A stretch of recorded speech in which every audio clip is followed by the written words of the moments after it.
For today's video nga mga mare, ngayong araw ay mag-aayos nga ako dito sa tindahan ko. At dahil natapos na nga ng asawa ko ang pag-aayos ng aking sarados dito sa harapan ng tindahan, ay eto nga't uumpisahan ko na lilinisin at aayusin na rin ang mga display ko. Eto nga't nag-iisip pa nga ako kung paano ko nga uumpisahan at saan ko nga ilalagay yung mga sabit-sabit ko. Dahil nga yung saradora pa lang nga yung nagagawa niya, yung pinapagawa ko nga ditong mga patungan ay hindi niya pa nga tapos gawin. Kaya yung ginagamit nga namin pagkainan na lamesa dito sa loob ng bahay ay inilabas ko na nga muna at yun na nga muna yung pinagpapatungan ko ng mga gulay. Actually, pansamantala lang naman yan dahil baka bukas ay magawa niya na nga rin yung pinapagawa ko. Yun nga sana yan gagawin kaso nga lang Sunday nga ngayon at meron nga silang pupuntahan dun sa church namin. Ay nako, sobra siya na talaga ang pinaka-busy na person sa buong mundo. Joke! Kanina nga dito sa harapan, ang una ko nga sinabit ay yung mga kape kaso nga lang sobrang haba at hindi nga nakikita yung mga display ko sa loob.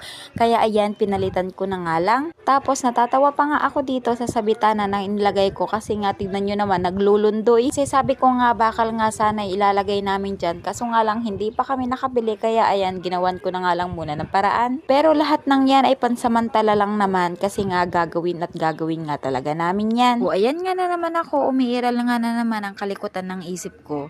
Ito na naman si kabet tapos tatanggalin na naman pag di ko nagustuhan. Ganun naman talaga, diba? Kailangan kong tignan kung maayos ba o hindi. Pag hindi nga maayos ay tinatanggal ko nga yan tapos iniiba ko na naman yung display. Sa totoo nga lang, nai-stress na nga ako dyan kasi hindi ko na nga alam ang gagawin ko kasi pati dito nga sa patunganan ng mga gulay ko ay masyado ngang mataas. Kaya pati nga yung paglalagyan ng mga gulay ay pinalitan ko na nga lang muna. Sa totoo nga lang mga Maria, hindi ko nga maiwasan na maluha tapos sumaya kasi nga sa totoo lang ang tagal-tagal na nga rin talaga naming balak na ipagawa itong tindahan pero ngayon lang nga namin nagawa. Kasi nga sa tuwing binabudgetan nga namin itong pagpapagawa nga ng tindahan ay lagi ngang napupunta sa puhunan. Ito na nga mga mare yung itsura ng harapan ko kaya hindi rin ako nagsisisi na pinagawa ko to kasi umaliwalas nga tignan. Dating parang squatter nga tignan pero ngayon tignan nyo na